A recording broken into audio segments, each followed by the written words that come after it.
everybody. It's time for another edition of Woodsy's Weekly Picks coming to you from the Lancaster Tap House. And members, once again, of Lancaster Council are here. Same crew as last week because we were so darn successful.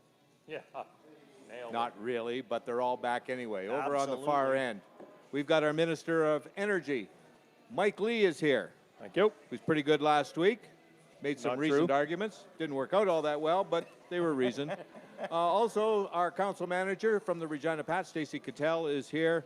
And the past chair of SAS Sport, he's the mayor, Darren Wilcox. All coming to you from the Lancaster here this week.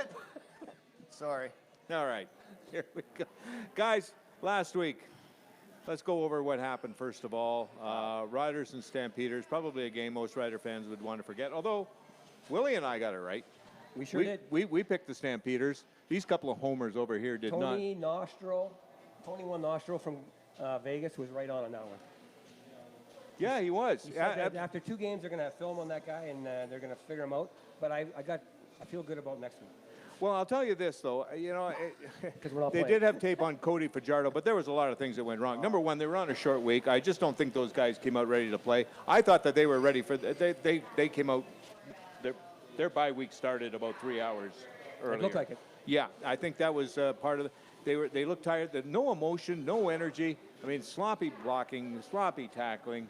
I mean, they were Yeah, awful. but you know what? I'm going to stick up for the defense here because at the end of the day, it was 15-10. We're in the third quarter. Like, our defense bailed us out. We had an opportunity to be in that game. And you know what? Cody's going to be what Cody is. It's going to take time. And I banked on the fact that they were going to play a little bit better. But, yeah, they didn't play very well. And I'm also going to blame, and I also noticed that my agent, Artie Pinsetter, didn't show up tonight. So he buried his head in the sand because he picked them. But, no, we have a club that's going to develop, and Cody's going to develop. And so, yeah, it didn't work out. But in the third quarter, they were still there. And in that first half, our defense did play well and bailed us out of a lot of situations. So I'm not too sour on it. Well, I think it's a one-off, but Mike, I got to tell the Calgary Stampeders, are they not the Patriots of the CFL? They just plug and play. They just find a way to get it done. They do seem to figure out a way to just make it work. They brought guys in here that nobody had ever heard of. They won. I thought the key play of the game was in the third quarter. I think we punted, backed them up to their 2-yard line. Yeah, absolutely. Threw a long pass down the right sideline. It was probably the right call, a pass interference call, kind of a soft call. Underthrew him, the guy backed up. That was pass And all of a sudden, interference. That was pass interference all day. Yeah, but I think that penalty, we were on we had them on the 2-yard line and had a chance to kind of turn the game around, and they drove. I think they got a touchdown on that. They got a drive. touchdown off that drive, and that deflated the defense, and Absolutely. the whole team went flat. And that defense had been on the field a lot in the first half. And I don't know if our viewers remember Tim Rogers. We knocked him off for Mike. He's not on the show anymore. But, Tim and I at the game were talking about that. And this is how smart Calgary is. That was a second down play. And they threw a pass in a perfect spot to where either it's going to be incomplete or you're going to get a first down off a penalty. And they did, and they kept rolling. So I do shout that out to Tim. He called that, and that's how smart Calgary's coaching is. Oh, yeah. There's no question about that. You've got Dave Dickinson, and you've got John Huffnagel, 2 guys there that know how to develop quarterbacks because they have been quarterbacks and pretty good ones. So I'm with Willie, though. I think that the Riders will bounce back. They'll have their bye week. They've got the BC Lions coming up. They're not looking very good. I think they've got a chance to rebound big time here. Agreed. Speaking of the BC Lions. Boy. How do you like to win a game like that? They almost looked like they lost it. They were embarrassed losing on a missed field goal. Oh. I didn't know you could win a game like that. It was pretty good. Yeah. They tried to lose that game, and they're not a good team. I thought They can't even lose well. No. I just thought that, wow, I thought they were much better, and they're not. No, I have nothing against the BC Lions. I have nothing against anybody out in that organization. But I got to admit, I'm kind of glad they're doing poor when their game plan was to buy the most expensive player. I just feel like in a salary cap league, that's not the way to do it. And I hope that's what's happening. Well, they don't have any money for anybody else. No, Once they- you spend $700,000 He on a can't block quarterback. himself. Like, he Yeah, can't even defend he's not that good. No. No. And so they're in trouble. And actually, early on in that game, quite frankly, Toronto in the first half was doing way more than BC was. They were hitting guys downfield, but Toronto just couldn't get anything going past the 45-yard line. But the embarrassing part for Toronto on the play that we talked about was a live mic game, and it was mayhem for Toronto. They couldn't even figure out how to get a guy back deep to catch the ball. They're yelling at each other, and I don't know. That just goes back to Corey Chamberlain. Sorry, I don't think he's that good of a coach, and he was exposed. I'll tell you another thing, though. That is a crazy way to win a football game. And I know it's the CFL, and it's a single point, and it's very Canadian. But winning a game like that on a missed field goal, that makes the league look kind of bush, in my opinion. People laugh at the league when stuff like that happens. Yeah, and I totally agree with you, Warren, on that. I just think that rule needs to change. Like, you're rewarded for missing, or not succeeding. And so I just think that if there's one rule I always see happen is that rule, if you miss a field goal, that there's a point. I'm okay with the rule the way it is because I love watching the return missed field goal. That is an exciting play. That's is true. I guess maybe you could maybe tweak it so that it works same way as a kickoff. If you don't touch it, let it go through. Maybe you don't award a single point in that. That'd be a case. bad Oh, idea. yeah, that's a Maybe, good maybe, thought. maybe Yeah, a that's tweak, an interesting but you're thought. right. It does take away from the return, and Yeah. it takes away, I suppose, the booting it in, out, which but unfortunately, we don't see that very often. But Woodsy, with that comment there, I think you just earned a spot on the CFL Rules Committee, and let's get Suter out of there. Suits knows what's going on, that's for sure. All right, a couple of other things happened. Bombers beat the Red Blacks. I guess no surprise, we took the Red Blacks on a flyer, but we were wrong. So there you go. The Bombers still look like the class of the league right now, no question about it. Well, you are what your record is. Yeah. Yep, good Yeah, football the team. only undefeated team.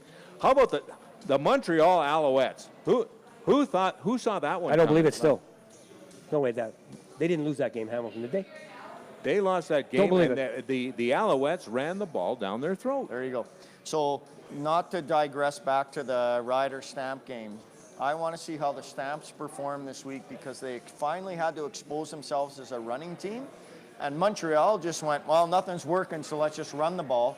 And Hamilton wasn't prepared for that. Yeah. So good on them, they won. I don't think Hamilton's going to be that crappy next week, but we'll see. But again, that's how quickly things can change when you change your offense and your other team doesn't have game film on you. Ticats will be Yeah, out I think it was a next bit of week. a case of any given day, too. They're not going to win that game 5 times out of 10. Hamilton might have been reading some press clippings about themselves. Oh, going that's all the way. probably true. Oh, yeah, I don't think there's any question they took the Alouettes Took 'em for later. granted. And But all you can do is win. That's not Montreal's fault. yeah, well, you don't Outside play. of Toronto, which is a bad football team, this is what's fun about the CFL. Like, somebody's going to beat somebody on any given day, right? And that's the fun part about it. We sit there and go, oh my God, it's Montreal. They're going to be terrible. Oh my God, they took Hamilton out, who looked like the best team in the league. All right, Woodsy back here with members of Lancaster Council to go over this week's schedule and this week's picks. Once again, our Minister of Energy, Mike Lee, is here. Our council manager, Stacey Cattell from the Regina Pats, he is here. And past chair of SAS Sport, the mayor of Lancaster Council, Darren Wilcox, to go over what's going to happen this week. We were kind of mixed results last week. We weren't terrible, but we weren't really on the mark. So we'll try and do better. Just remember, week. this is not what I'm good at. No, well, I don't know what that is yet. Got to be something. I've now tried this, too.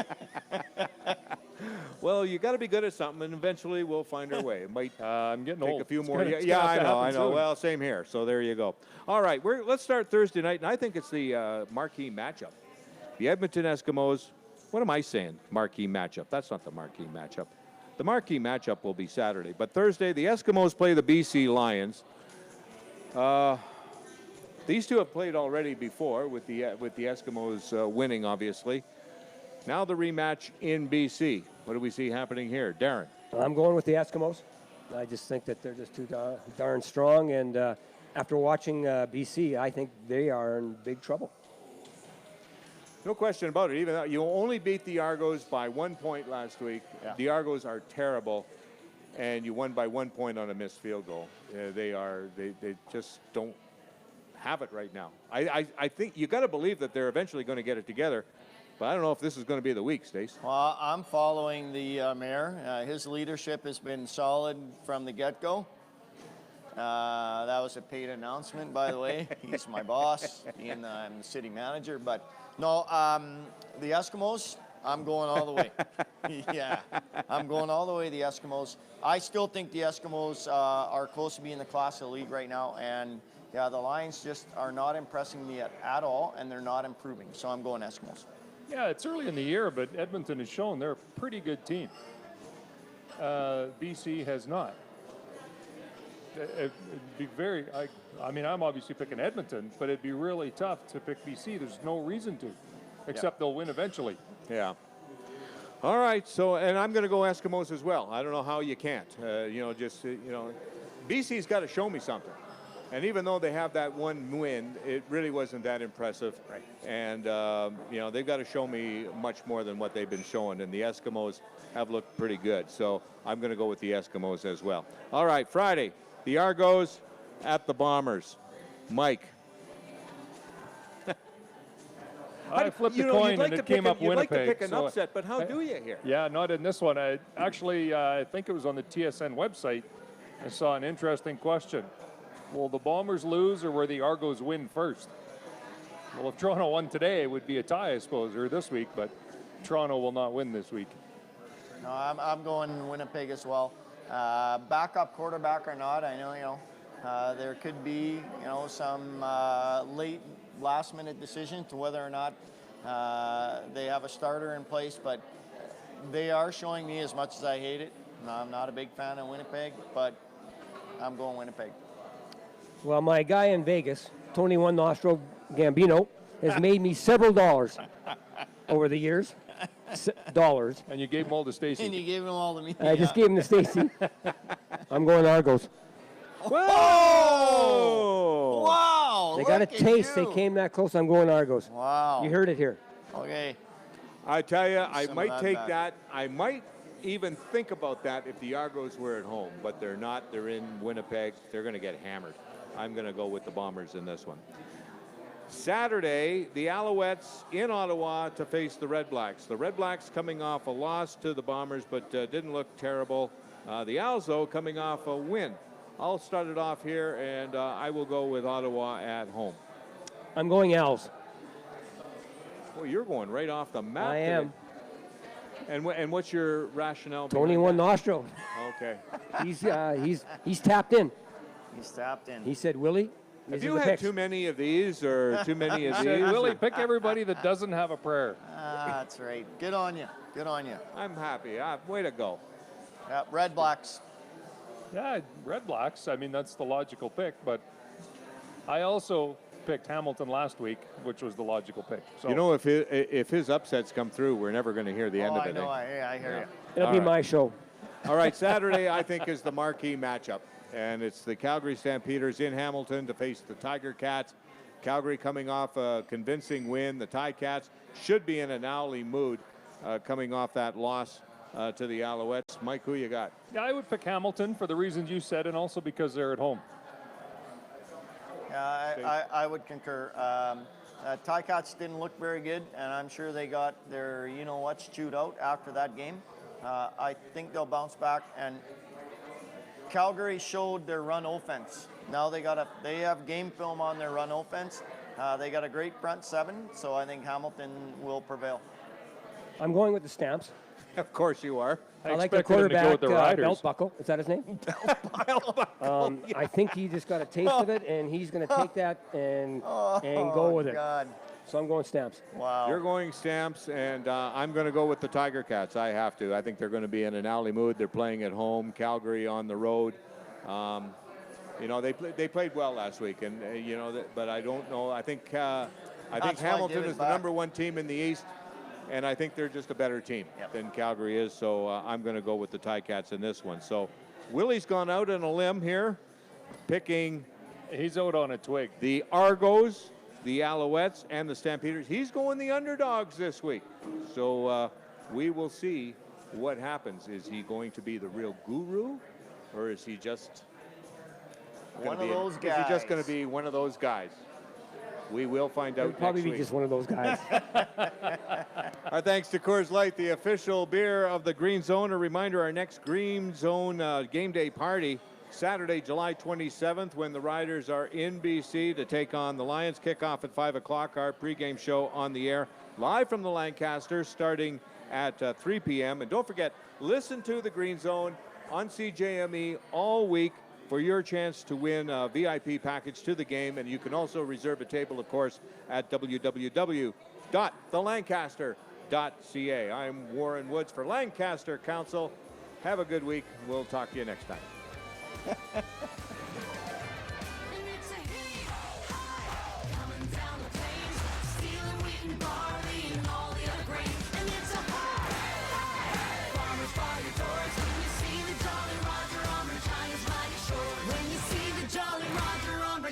Mighty Shores.